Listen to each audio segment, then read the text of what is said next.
And so with GW being the center of it all, we've had a number of people that have come in and have had to leave. We've also had those great folks like David Logan beside me who have been able to stay with us for the entire day. And David came into my life 5 years ago. He's another one of those great mentors of mine that I just thank you. But you put me through quite a bit though too. Be careful, my wife is in the audience. All right. But what David did was that I thought I had created this brand new syllabus and I was trucking 25 people over to London and going through the tube and thought I knew a thing or two about corporate responsibility. Well, 3 days into a 4-day London program, David speaks. And I literally tore up my syllabus, threw it out, and started with a blank sheet of paper. I added the Magna Carta, I added the U.S. Constitution. I really had to rethink what it was that it meant to be responsible as corporations, but also how you become responsible in the many different areas that you are. So it is my great pleasure. I think I've asked you every year for 6 years to come over, and so I'm ecstatic that you're able to do it. I'm also ecstatic, and thank you, Guy, you are generally on holiday at this point, so this is particularly wonderful that you are here and you've made that adjustment. So I thank you. I think GW thanks you, and I think you will thank David at the end of this talk. But let me briefly, David is joint chair of corporate citizenship, full service corporate responsibility consulting firm, offices both in London as well as New York. Began working on corporate responsibility back in 1980 when he joined Levi Strauss & Company in Europe and later became the director of special programs based in San Francisco. He's worked extensively on the front line of corporate social responsibility issues in Europe, the U.S., and more than 30 emerging markets of Africa, Asia, and Latin America. He is a pioneer working and creating systems to measure and report corporate responsibility. He has worked with any number of different Fortune 500, Fortune 100 firms, but I'm just going to give the floor over to David, and please enjoy the next hour. Okay. Well, Jenna, thank you for relaxing the rule about food and drink. That will help greatly to enjoy the next hour. I do think a talk like this goes better with a little bit of hospitality of the sort you're providing. Jen said to me, would you come to talk to our conference and give us a bit of a historical perspective on corporate social responsibility? And I said, yeah, I would do that. I was very happy to come because I admire the work you do, Jen. Jen brings a party of young American students to London every year. I think they're outstanding young people. They get me giving them an ear bashing for an hour and a half, and they survive and they thrive on it, and they come back and ask questions, and I want you to do the same when I talk here today. At any point, just put up your hand and ask a question. Let's run this as a seminar, not as a formal presentation. I also think it's good to be here, Jen, because the way you locate corporate responsibility in a wider public policy mode, and I'm going to talk a lot about that tonight, because in the early years in corporate social responsibility, I focus very much on the detail of how you do this stuff. And as I've gone through my career, I've kind of come to the view that we're back to where I started, which is public policy is very important here, both for companies and for society. So there's a little bit in my resume you don't know, I'll tell you now, because I'm going to talk politics, I'm going to talk a bit of religion, and you need to know where I'm coming from, and I'm happy to put that out there for you. It's typically American, because obviously I'm British, I grew up in Britain, I grew up in a small mining community in Nottinghamshire, and those of you who've read Women in Love, Lady Chatterley's Lover, the great book of my youth, Lady Chatterley's Lover. Is that a religious book for you? It certainly gave me an insight into something. That was the life I lived. This was an industrial, blue-collar mining community. Both my grandfathers were miners. My father worked in the locomotive works. We were low church Methodists. I didn't go to university. I went to a Methodist teachers college because I wasn't clever enough to get into university. And we were socialists. We were anti-business, very profoundly anti-business. So in my life, I've moved from that kind of position now, not only to being a practitioner of corporate responsibility. I'm not an academic, I'm a practitioner. And tonight, I'm going to skate, I hope elegantly, on some very thin ice. And if the academics in the audience see the cracks, forgive me. I don't have all my references lined up, but I want to get across this ice. It's a journey. And I'm now also a capitalist.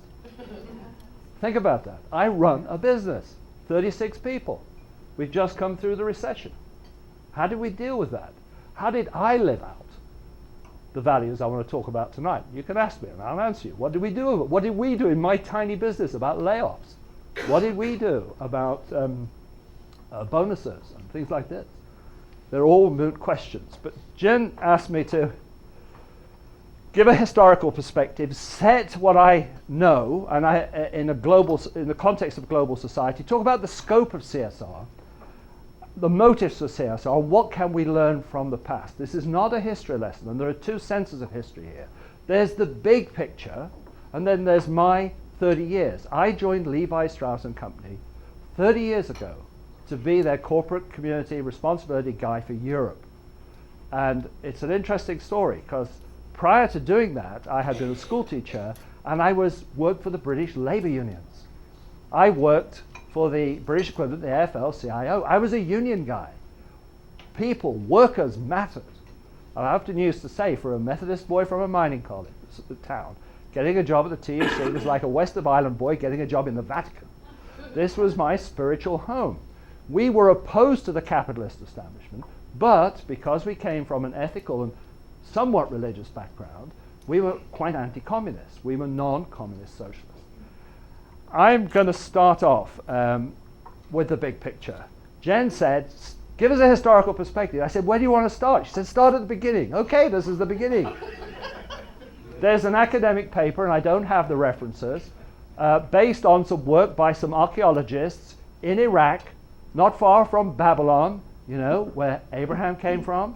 They unearthed 24,000 clay tablets with lots of cuneiform writing on it. About 2,000 are rules and regulations from government, about 2,000 are art and literature, and about 20,000 are the records of trading companies. And these academics took what was learned from these tablets and applied the modern UN definition of a multinational to what these trading entities were doing, and concluded they were limited joint stock companies owned by people in multiple countries, Babylon, Afghanistan, and Lebanon, trading manufactured goods and raw materials across the region and paying an annual dividend.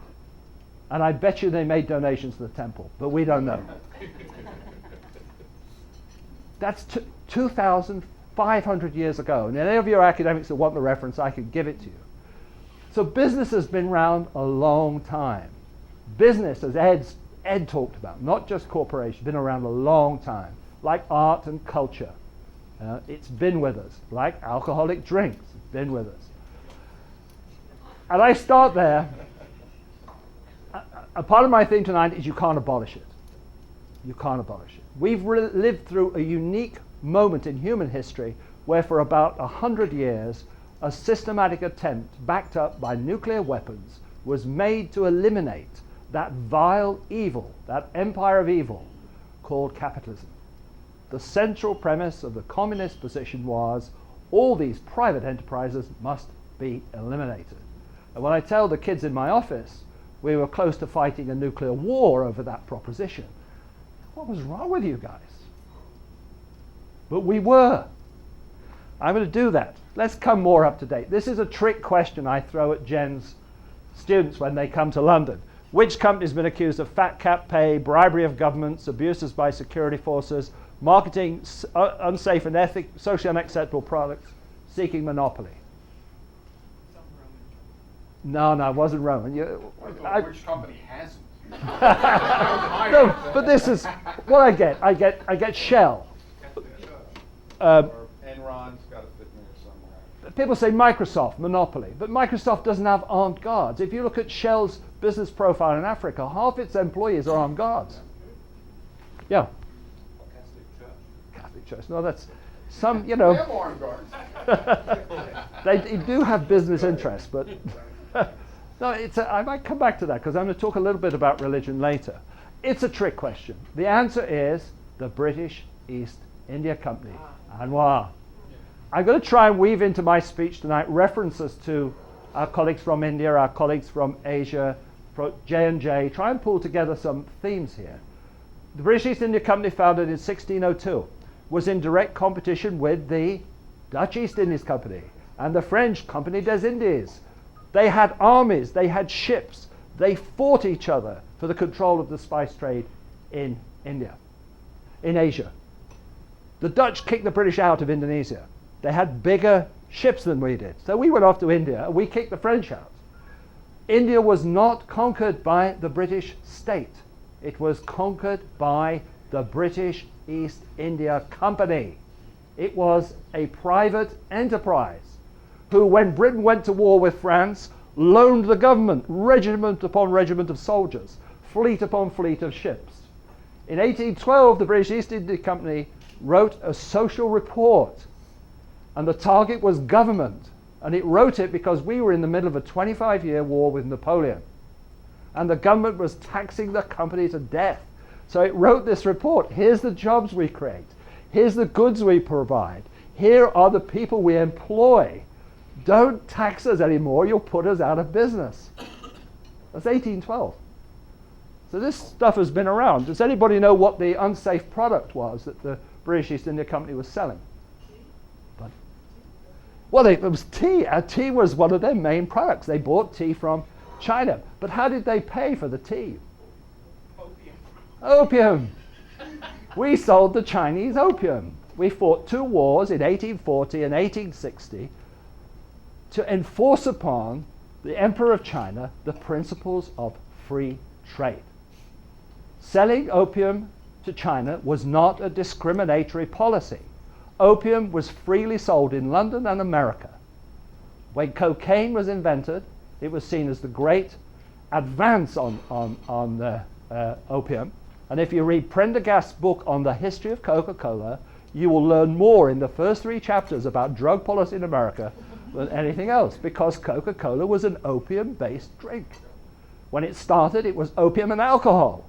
And then the burghers of Atlanta had a fit of moral outrage and banned that filthy drug alcohol. But they left the opium in, they left the alcohol in. Queen Victoria was mildly addicted to opium. It's called laudanum. And when de Tocqueville wrote about America, one of the adverse comments he said was he was struck by the role of whiskey in male life and the utter dependence of women on opium to get through life. Does anybody know what the British East India Company's impact on American history was? What's that? Ah, good one. Not quite. I'll come to that one. Tea. The British East India Company led to the Boston Tea Party. Why? Because tea was heavily taxed. Petroleum in Europe today, 82 cents on every dollar you spend in the pump goes to government. Tea was like that. It was a luxury product, heavily taxed. And all these damn Yankees were smuggling illegal tea. And the company said, we've got to put these smugglers, think cocaine, got to put these smugglers out of business. They persuaded the British government to let the taxation on tea drop, and the Yankee smugglers in Boston went crazy and poured all the government legal tea into the harbor. So that's where your Tea Party comes from. What was the other sort of great historical impact of this company, which we got close to? Tea was very bitter when it arrived in Europe.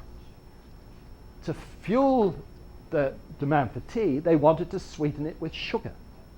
And when sugar was first imported into Europe, it was made by skilled white artisans. But as the company marketed tea, created demand for tea, the insatiable demand for sugar in Europe led to the creation of an insatiable production system based on forced slave labor.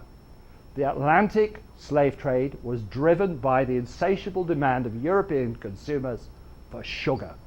It was a corporate crime based on consumer wants. Interesting, isn't it? What was the industry the British East India Company destroyed in England? Read a book called The Travels of a T-Shirt in the Global Economy. She has a chapter on it. The British East India Company imported into England wonderful Indian cottons, muslins. Very thin cotton. It had a fabulous health impact because we all wore wool. Nobody in China and India wanted to buy wool. They didn't want to buy our pottery, it was very second rate. But we bought their muslins. And the British government reacted because the industry it destroyed was the British woolen industry. And in the Middle Ages, that had been the basis of power in Britain. So this whole complex of globalization, I think, began really around that time. And it created a climate of hostility to business in many quarters. Let me move on. When we come on to the Victorian era, we start to get the emergence of these great capitalist entrepreneurs. Andrew Carnegie, Scots Presbyterian, who brought steel to America. Prior to Carnegie, you guys imported it from us. Mr. Robert Bosch, the German entrepreneur, the Bosch company, was a great philanthropist. When he died, he left his entire company to a foundation. In 1938, the Nazis came after him because he used his company to help Jews sell their assets at a fair price as they migrated from Nazi Germany. Here's one for Amma. He's already corrected me. This is Mr. J.N. Tata, not Mr. J.R.D. Tata. If you want to understand the Tatars, there's a wonderful biography of Mr. J.D.R. Tata, who... J.R.D. Tata. J.R.D. Tata, yeah. There's a book called Beyond the Blue Mountain, which tells you his whole philosophy of business. It's very well written. J.N. Tata founded the Tata Steel Company in 1860. No, the company, the Tata Steel was founded in 1907. That's right. No, but the group was founded in 1865. That's right. And that's why I have JDR. Yeah. Because JDR said, we will never be free of the British until we can make steel ourselves. And he saw his business not just a way of making profit, but a way of building the nation. And I often say this to Americans, and most of you in the audience are Americans. In 1850, America was a developing country. The old adage used to be it was built on English capital, Scots engineers, and Irish labor. And you sucked in investment. The Tatars were the first people who went to the Indian population and said they created the first indigenous joint stock limited company in India. Invest in us as Indians. We'll give you a profit and we'll build our community. And when I work with business leaders in the developing world today, they still think like that. Why are we doing palm oil in Indonesia? Because we are creating hundreds of thousands of jobs and creating massive taxes for our society, and we need to build that society up. Chong Fat-se started life as a dock worker, and here's a very interesting theme. If you lived in China or you lived in India and you were the lowest caste of person, it was extremely hard to be socially upwardly mobile. There's a thing called feudalism, and what capitalism and communism have in common was a hostility to feudalism. I often say, what does the Russian Revolution, the American Revolution, the Chinese Revolution, the French Revolution all have in common? They got rid of their monarchs, and they got rid of feudalism. And feudalism was an economic system, an extremely oppressive one. So a poor man could get into the capitalist system and become as rich as the most wealthy landowners in China. And he was a great philanthropist. So this tradition of corporate responsibility, using your business as a long history, is not modern. Who said that this morning? Somebody said it this morning. They were absolutely right. I once addressed a group of MBAs in London. One of them said to me, if it hadn't been for Anita Roddick, we would never have had this. In those days, the sense of responsibility was how you ran your business, and did you give back philanthropically? Because the wealth had passed from the landed aristocracy to the corporate classes, the much reviled bourgeoisie of the Marxist world.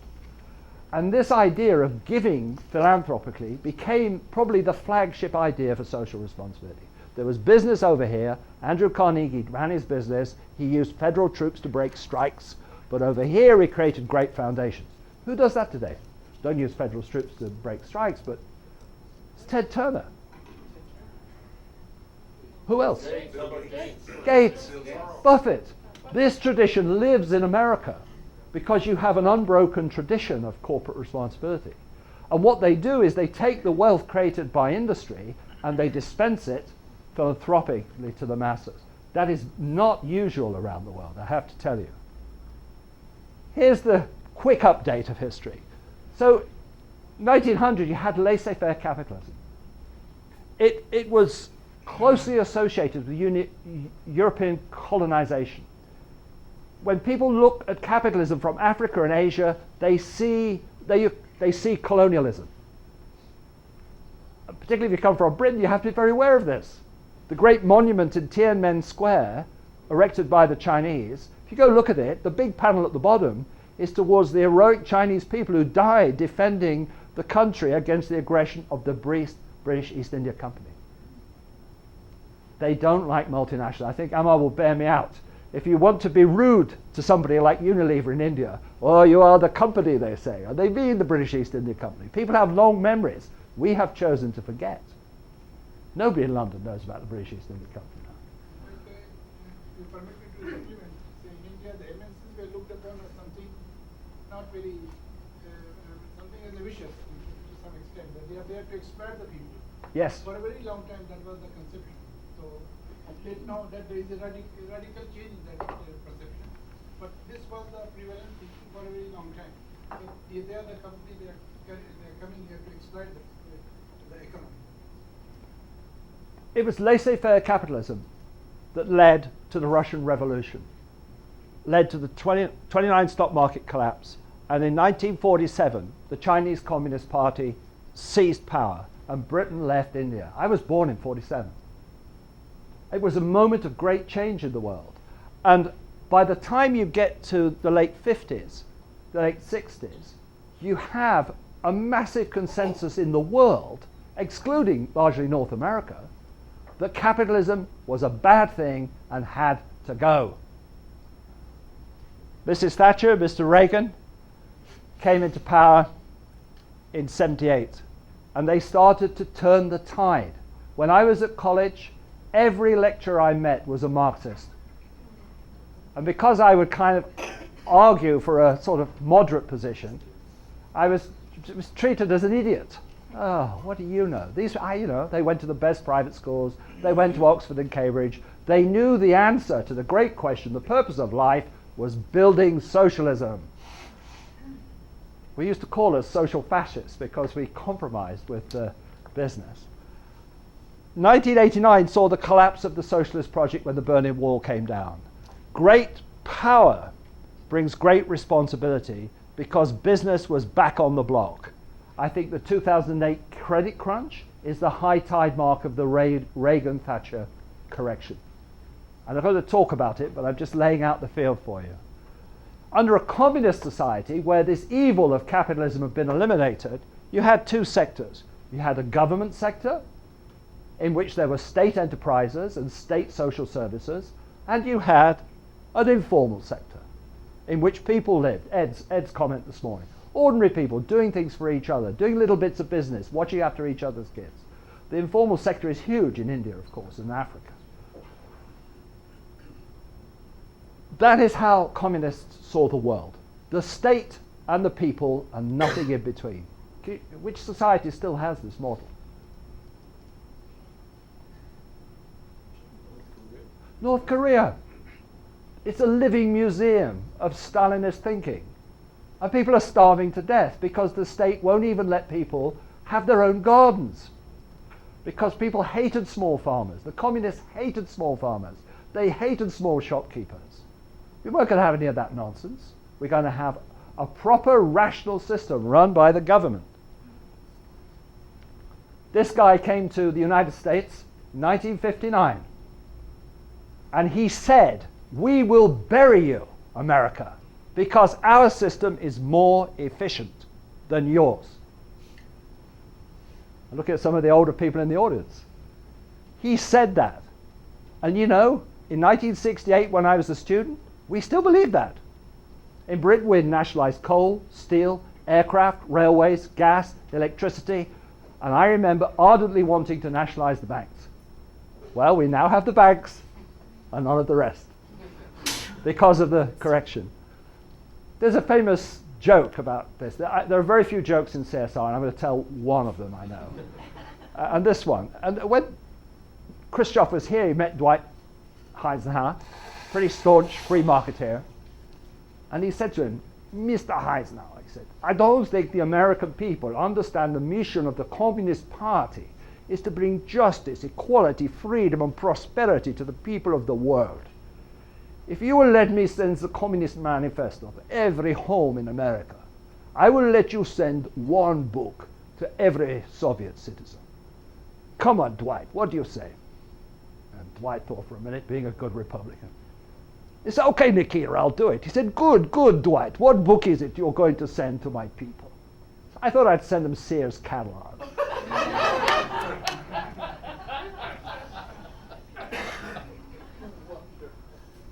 It kind of sums up that debate, doesn't it, really? I'm going to say very little more about it, except that the model that you in the United States have taken for granted throughout your history, unbroken, and remember, at the height of the Depression, in this country, the socialist candidate only got 2% of the vote. If you want to know why, there are two excellent books by Seymour Martin and Lipset, the Dean of Sociology in America. American Exceptionalism, the Two-Edged Sword, and Why It Didn't Happen Here, Why America Never Went Socialist. This is your norm. The world have now moved to this norm. This is Germany. A government sector, a for-profit sector, a not-for-profit sector. The size of the circles vary, but the principles are the same. 3 formal sectors operating with the informal sector. This is India. The for-profit sector is dominant. When I first started working in India, I worked on health, and I worked for USAID. And I said to my colleagues in USAID in Washington, what share of healthcare in India does the for-profit, the not-for-profit, and the public sector have? Nobody could tell me. When you get to India, they'll tell you. I went to India, asked the same question. Why are you asking? They said. And we did a USAID program that put, out of $20 million, put 19 million in the public sector and put just under 1 million in the not-for-profit sector and about $100,000 in the for-profit sector.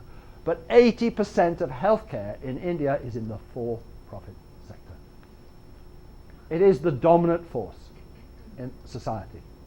The other thing I want to say, which is unusual, and I have colleagues here from the drinks industry, from Diageo and ICAP, the International Drinks Policy. Not only is that model normal for countries, it's normal for industries. If you applied this model to the drinks industry in America, it would be overwhelmingly in the for-profit sector. If you apply this model to the drinks industry in Russia, it is owned and operated by the public sector. If you apply this model to the drinks industry in Ghana, 85% of alcohol produced and consumed in Ghana is informal country liquor. We heard a long discussion, I say this because we had a long discussion about tobacco this morning. Would NGOs work with tobacco companies?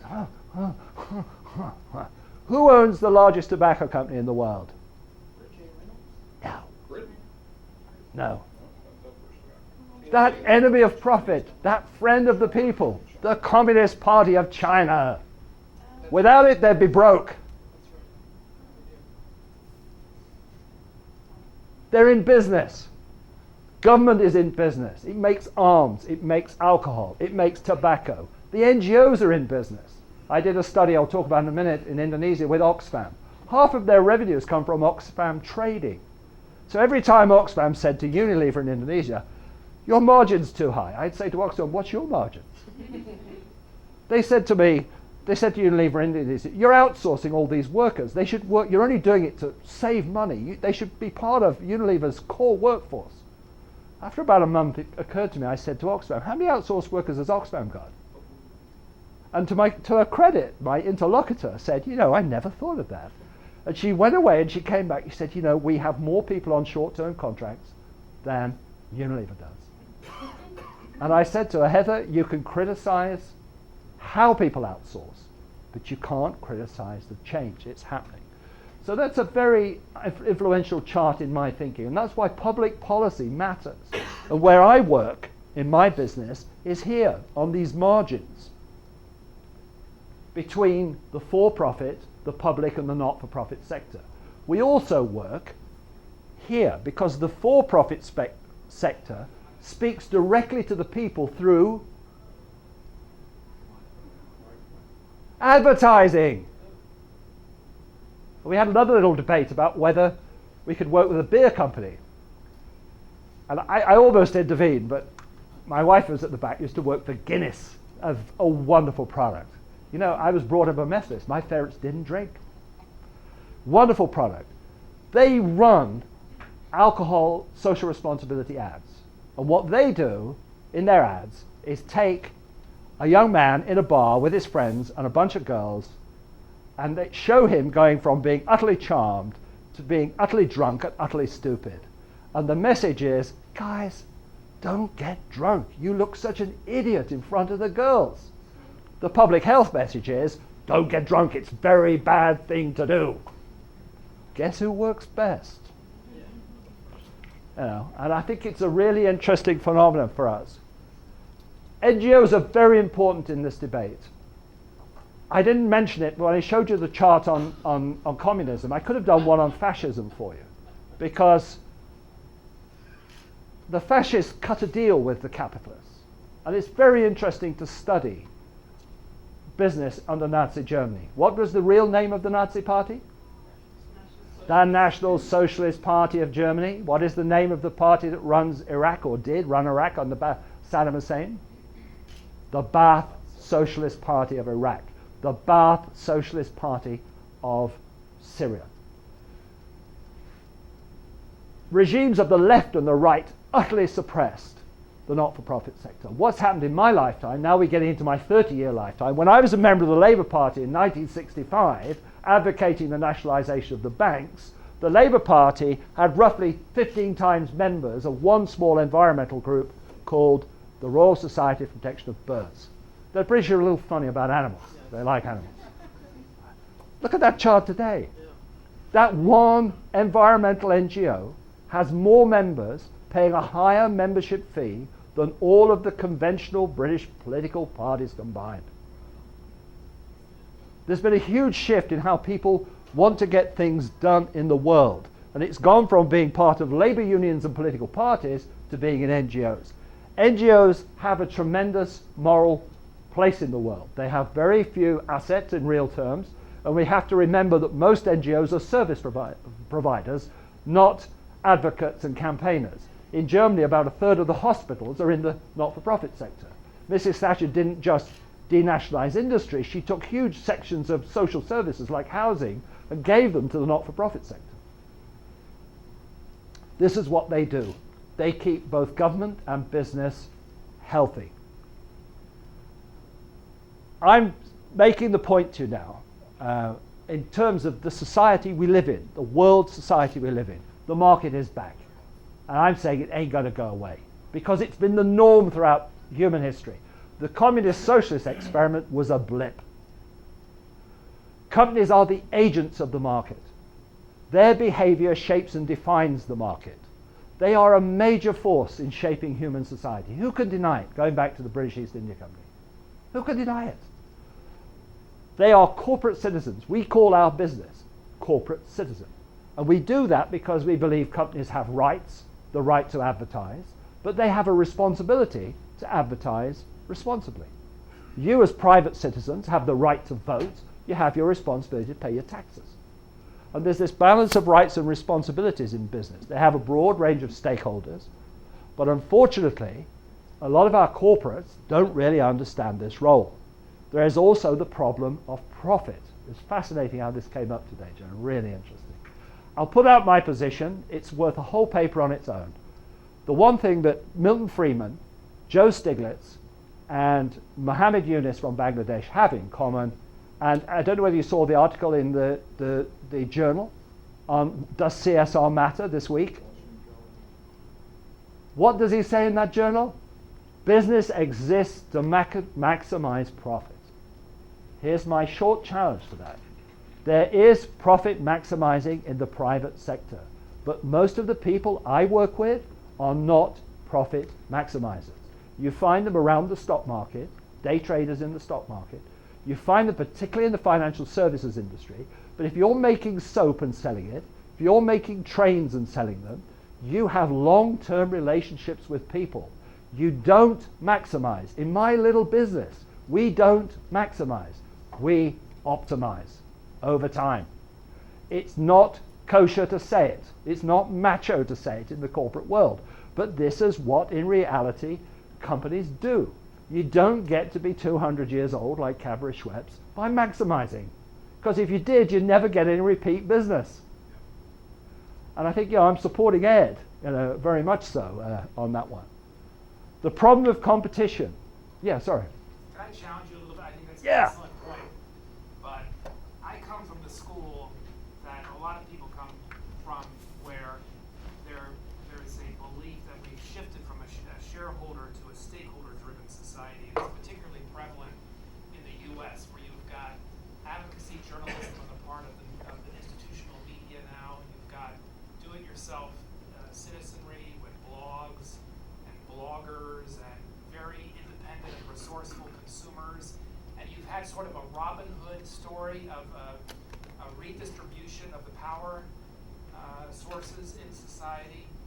So even though you're saying that companies are the agents of the market, I would argue that they are one agent, and that the distribution of that power as an agent is shifting to stakeholder groups like NGOs and advocacy organizations, as well as some nonprofit institutions. How would you respond to that argument? I think you've got to distinguish between power and influence.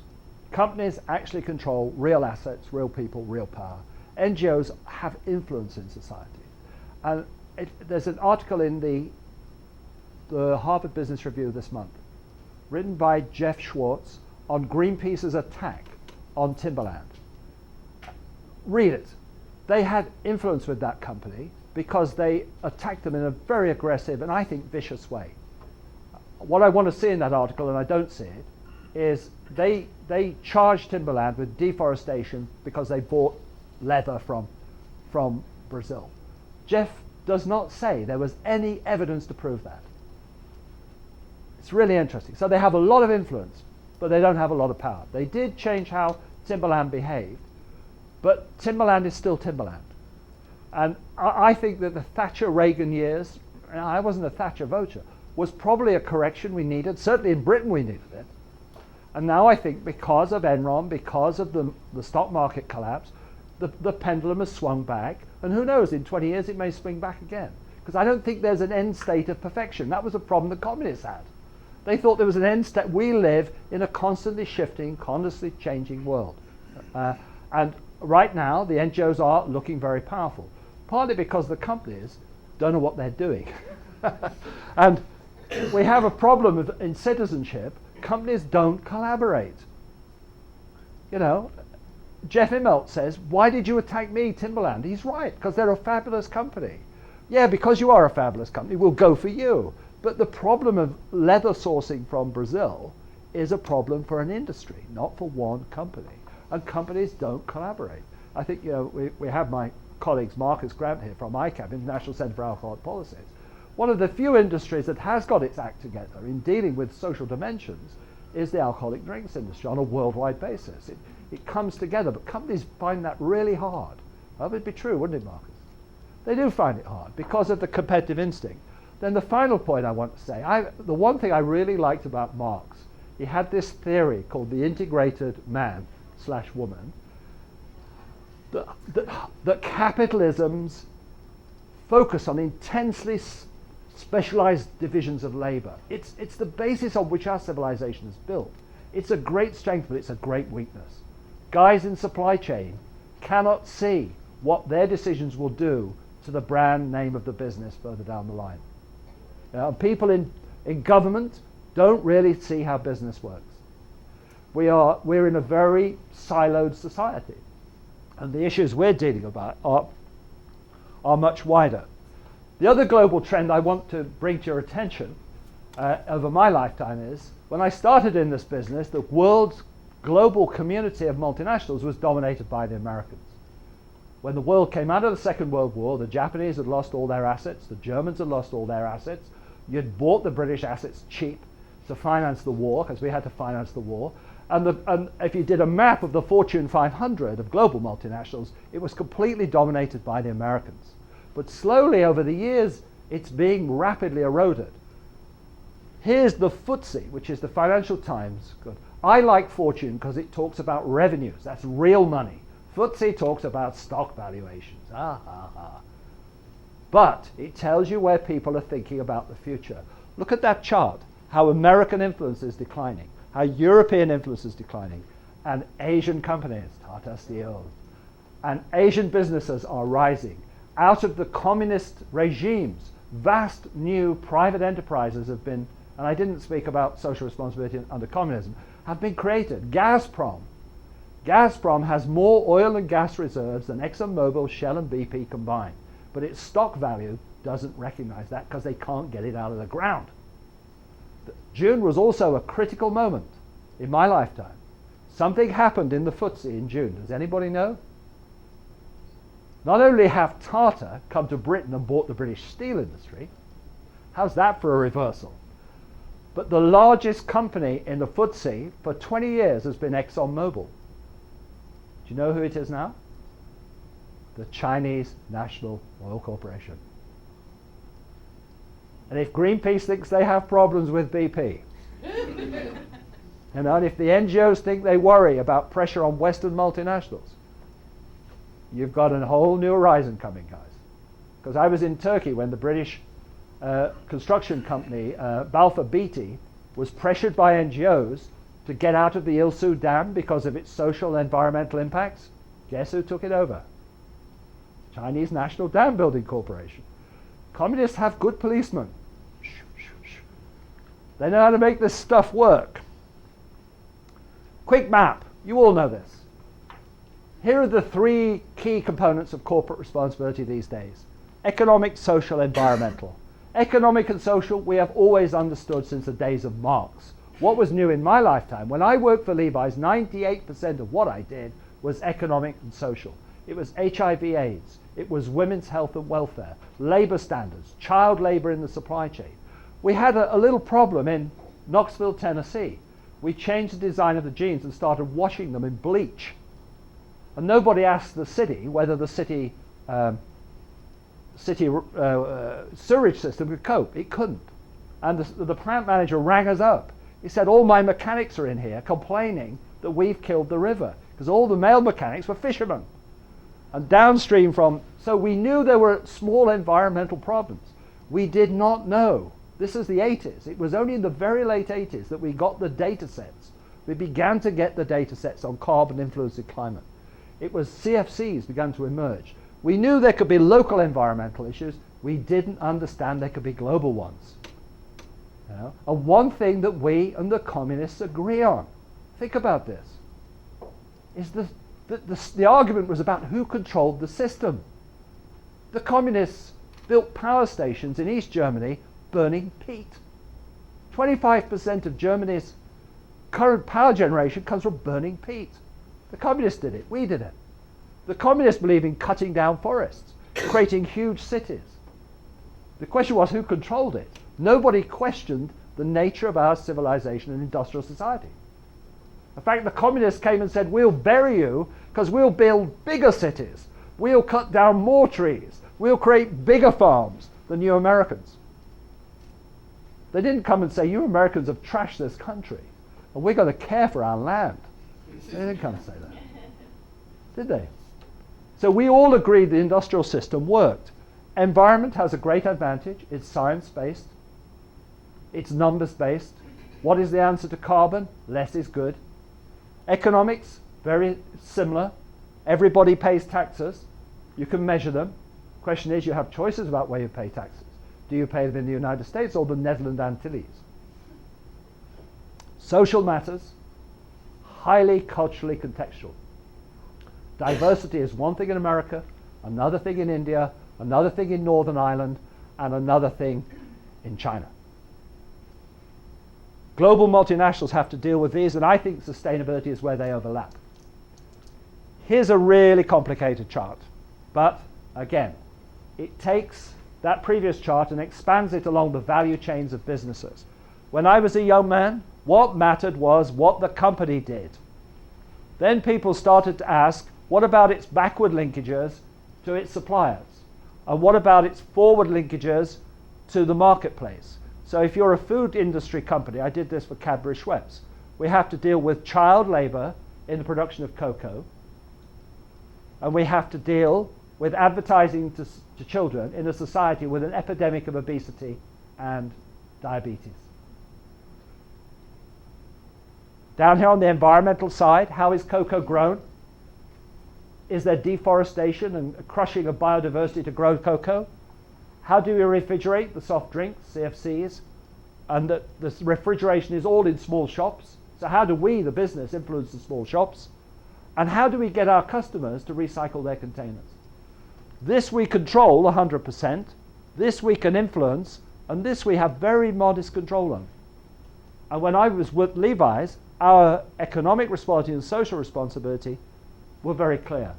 We were surprised to have people from the environmental group come to us and say, what about cotton? And I literally remember saying, we don't do cotton.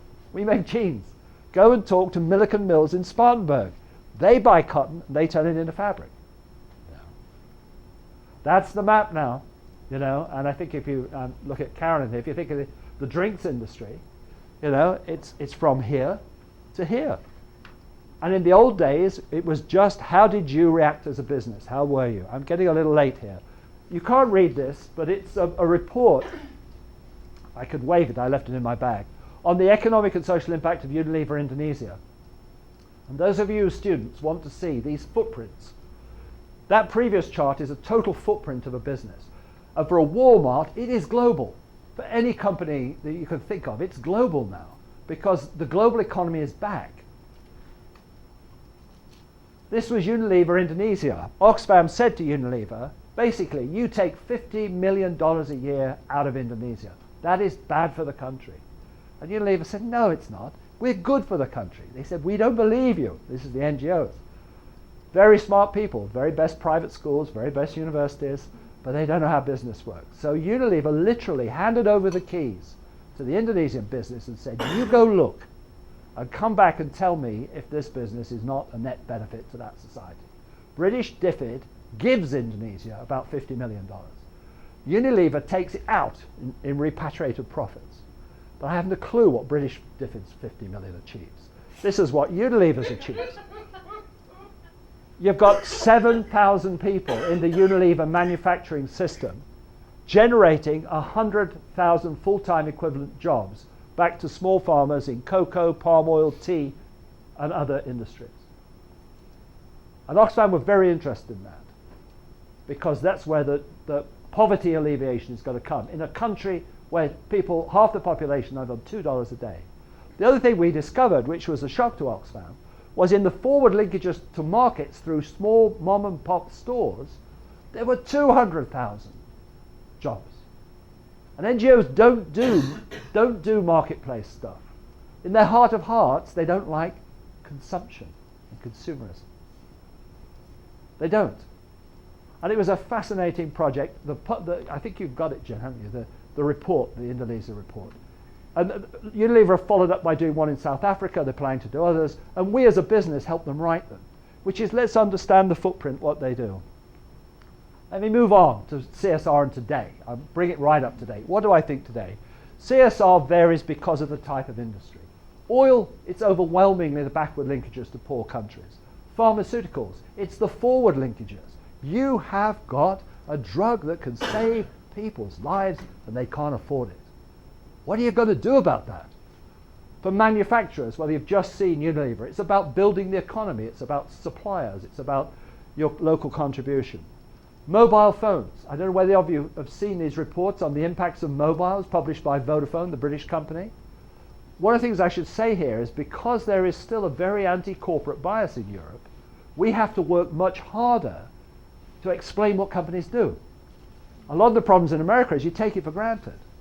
And the people, we have to give numbers like this to explain it. Here's another thing, family or public ownership. The vast majority of the companies of the world today are owned by families. not stockholders. And they have a huge influence on the values of companies. Are they a local firm or are they multinationals? What you see is local firms, American firms, when they become multinationals, their character changes. We worked for Lafarge, which was mentioned today. When we got the contract, I was delighted and very pleased. And I said to my new client, why did you hire us? We're English, for God's sake. He said, yeah. He said, we are French. And I said to him, what's the history of CSR in France? He said, the family who founded the firm were very devout Catholics. And they believed they had a responsibility to society. I said, how interesting. Why did you hire these Brits to do your social responsibility? They said, well, France is now only 5% of our sales. Wow. We need people with a global view because we are a global company. We have French roots. Nestle, Switzerland is 2% of their sales. They talked about moving their headquarters to America, and the Swiss went ballistic. Nestle belongs at a global level. It's not a Swiss company anymore. Country of origin is local firm or multinational. Country of origin. There was a lot said about ethics and values.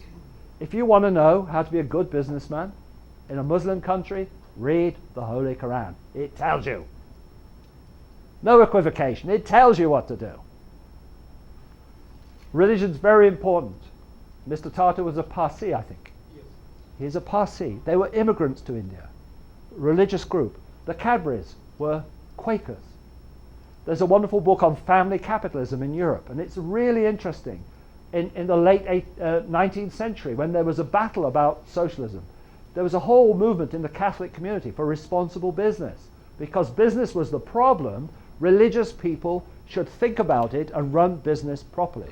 And with family companies, religion comes through. My current client in Indonesia is a Buddhist. He looked at the chief executive. I asked him, what's your affiliate?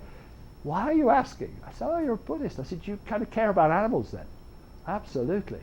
Well, what do you feel about the orangutan? Why, we think it's a wonderful creature.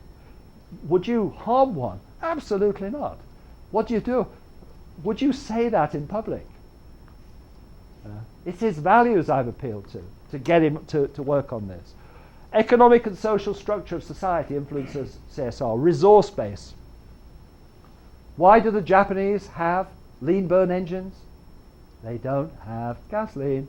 Why do the Americans have fat burn engines? Until 30 years ago, you were self-sufficient in gasoline. You had no incentive whatsoever to change your gasoline burning habits.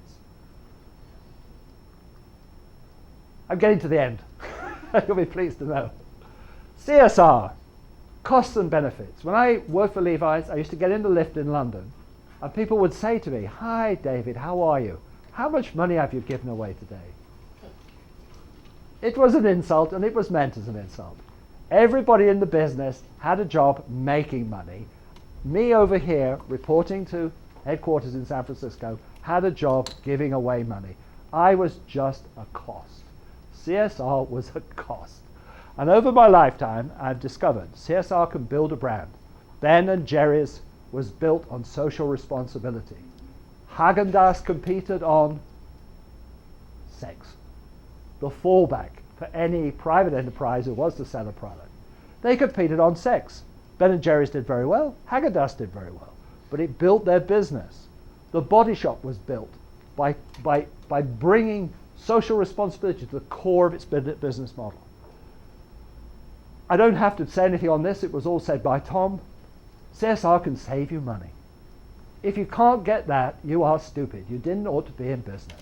The work we did in Levi's on women's health, on HIV/AIDS, for every dollar we spent, I earned my spurs with my corporate colleagues when I produced a simple chart showing that for every dollar we spent on preventive health care for young women in sewing plants in the Caribbean, we saved $3.4 on one indicator alone. This ceased to be philanthropy, became business. The environmental case, where is he? You made it. If companies can't get that, they don't deserve to be in business. There are a whole bunch of things that you can do in business that are cost neutral and are values based. And when I joined Levi Strauss & Company, an interesting little story, on a Friday afternoon at noon, the guy who was interviewing me offered me the job. And I turned him down. he said to me, "You are crazy. You're perfect for this job. Why don't you join us? And if you don't like us, you can leave." And I was thinking, yeah, but my friends will think I've sold out to American capitalists. This was in 1980. I grew up in a community where if a man accepted the lowest level of supervisory responsibility in the mine, he was not allowed to drink in any of the pubs in the village. He had joined the boss class.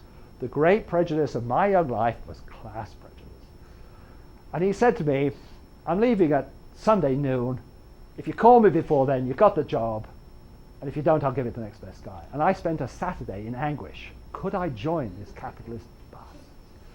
And you know what got me over the hump? I read the book on Levi's. There's one message young people in the audience today get from me is, don't treat corporate history as vanity publishing, which most intellectuals do.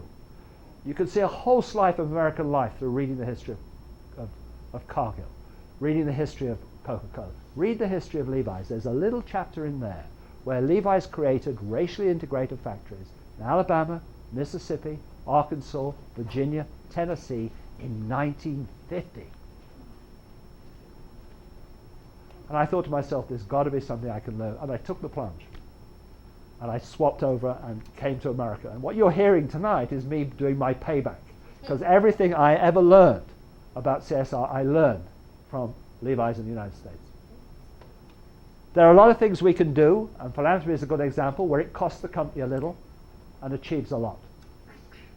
When a company like Motorola builds a university in China, it looks expensive, but it creates a cultural environment for Motorola to do business. Costs a lot. And then there are a lot of things that are the right thing to do and cost us a fortune. And the Johnson & Johnson Tylenol case, I'm sorry he's not here, I tailored this for him, is the archetypal case. When they were being blackmailed, the blackmailer said, "Give me $5 million and I'll tell you where the poison tablets are." And Johnson & Johnson said, "We don't care. Every Tylenol product in every store in the continental United States is coming off the shelves. We don't care what it costs. It's going to be destroyed." For Levi's, they chose not to go into China on corporate responsibility grounds. And the Chinese have never forgiven them because they went public about why they did it. Communists have long memories. There are decisions in business you have to take, but they're going to cost you an arm and a leg, and you've got to have the courage to do it. And what helps you is, my colleague from Tata, have you got a clear sense of your values? Because a lot of the debate about CSR is if you're a good citizen, consumers will reward you. If you're a bad citizen, they will punish you. It's not nonsense, but it isn't what you think it is. Nothing that Levi Strauss did was oriented to the market. Our core customer base was young American males, 15 to 24. Let me tell you, corporate responsibility then and today is not the first thing in the front of their minds. And I'm working with a client in Indonesia who's being attacked by Greenpeace, who are saying things like, "Your customers will punish you." I said to my client, "What percentage of your sales are in Europe?" 3%. I said, "Why don't you take Greenpeace to go to hell and go on making business in India, China, and Indonesia? There are 240 million customers in Indonesia, and they think the company's great." It's a really weak argument. This is a powerful argument. When you have your corporate mission, you need to articulate the values that underpin that mission. If your mission is to be the largest mobile phone company in the world, which is Vodafone's, they then have 4 values that they want to implement. And one of them is a care for the world around us. They then have a clear code of principles. And they then have policies that underpin the principles. They then have measures to see if the policies work.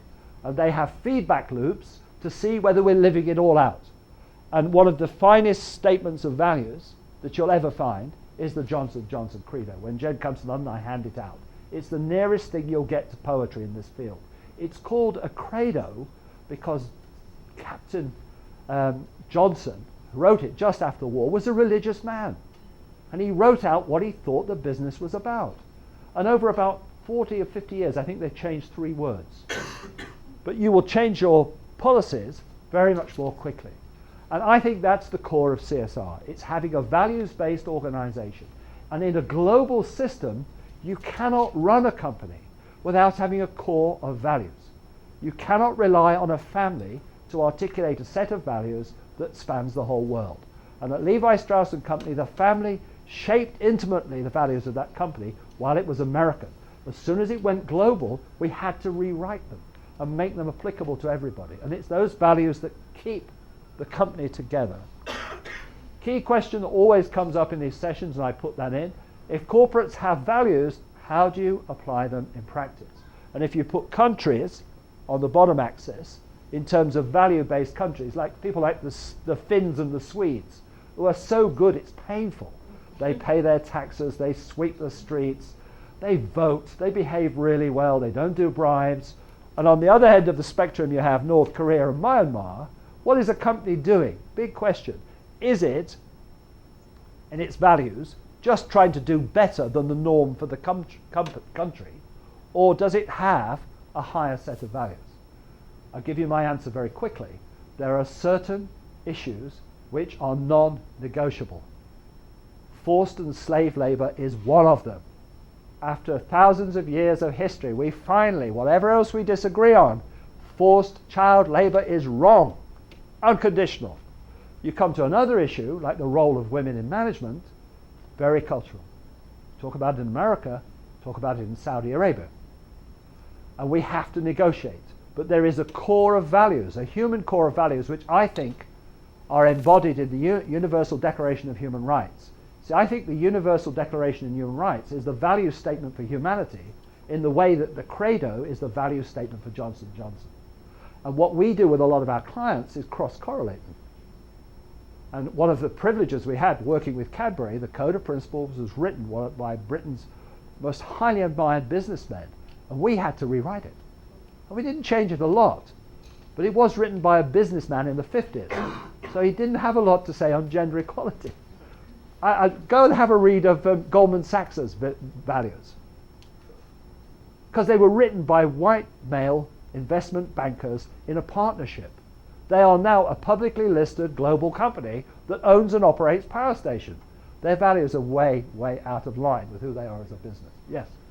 Milton Hershey is another example of somebody that built sort of a Credo approach to corporate values. The Hershey chocolate company. Yep. I'm way over time. I'm going to have to go on here. The other thing that's new in my lifetime, this is really important. There is a lot of skepticism about corporate reporting. You heard it today. I write the damn things. You know, if there's anything more boring than reading them, it's writing. It is such hard work. But it is a symptom of our modern world. This is not the world of Karl Marx. People in Asia, Africa, Europe, North America, Latin America, we are a much more educated population. We are connected by the internet. You know, it's so easy for me to do business with young Asians of my sort of background. The global middle class is a reality. We share values. And the fact of the matter is, corporates have great power, and people want them to explain how they use it. And that's what these reports are about. We need to make them less boring. We need to say to people, actually, growing palm oil is potentially a very good thing. There are some problems with it. Here's what we think. What do you think? Alcohol. It has tremendous benefits. We have some problems. Let's talk about it, can we? I do think one of the prejudices that still exists in the world today, let me tell you, and I heard it today as we were talking, our colleagues who run alcoholic drinks companies do it for profit. When the government does it, oh well, it's kind of social service. People who work in the for-profit sector of society are, I think, across the planet, the intellectual, often liberal left, but not exclusively, right-wing people too, think that doing anything for profit is demeaning. How could you spend your life making soap? It's much better to be an artist, a writer, a philosopher, a public servant, an NGO activist. And there is a universal sense that people who do things for profit are somehow ill-motivated, of moral lower worth. I solved that question for myself when I was about 29. But a lot of people still wrestle with it. A lot of people still wrestle with it. And this reporting is about people in the for-profit sector trying to make explicit what they do, why, and the dilemmas they find in life. Of course, if you're in government and NGOs, there are no dilemmas. Everything we do is for the public good. Ha ha. Last slide. Here's the summary, ladies and gentlemen. I've done the history from Ur of the Chaldees to the modern ages. Companies are here to stay. We've lived through an unusual period in human history when there was a sustained attempt, backed by maximum violence, to eliminate them. It's over. Even after the stock market collapse, they're going to stay. They have great power, financial and intellectual. We consult with Abbott Pharmaceuticals. I keep asking my client, how many PhDs work in this business? They can't tell me. It's a fascinating concept. They probably have more PhDs than the Pentagon. Can we get them working on some of the social dynamics of poverty and health, as well as on the compounds that go into their pills? Companies are the force creating global society. Countries don't like it. Back to the British East India Company. The government tried to stop what the British, companies are running away with it. We're doing it, and there's no transnational government to stop them. And it's a huge challenge for government to get their head around it. Companies act rationally within the rules of the market and within framework legislation. They do need to be engaged in a dialogue about the common good. We have to accept on the business side, we cannot be the sole determinants of what CSR. We have to engage with government, we have to engage with NGOs, we have to engage with the public and listen to what they think it is. Don't have to agree with them, but we have to help them determine it. Companies cannot be passive. When you read the Jeff Swartz article on Timberland, the thing that comes out is he hadn't got a clue where his supply chain was in terms of environmental and social impacts. He just bought leather. He needs to be on top of that. They need to act singly and together. We did a study on the impact of the oil industry in Angola. 5 major companies, they asked us to do it. They look for oil together, they drill for oil together, they pump oil together, they ship it together, they even sell it to each other's service stations. Did they collaborate on their social impacts? No. Hopeless. Absolutely hopeless. They need employees to be involved. CSR used to be the provenance of the CEO. It's not. Anita Roddick in London cannot exemplify the CSR of Body Shop on a worldwide basis. She has to delegate it. Codes of principles are important to that. And I think CSR, sustainability, corporate citizenship, all these phrases all refer to this process of engagement. I do think the field is destined to grow. I repudiate the article in the Wall Street Journal. And the evidence I give you is through the Depression, my little company has grown sales by 7 and 8% a year, and we've grown profits by 30%. And we are perhaps an indicator of the fact that business needs to professionalize its understanding of this field and implement it, manage it, and report on it in a modern way. So the last 30 years for me have been not just an intellectual journey, but an emotional journey. For a labor union guy to go to Levi's and then one of his first jobs is to close a factory and have to make 250 decent, hard-working, blue-collar women unemployed. I had to get through that before I could really understand what that business was about. So thank you for inviting me, Jen.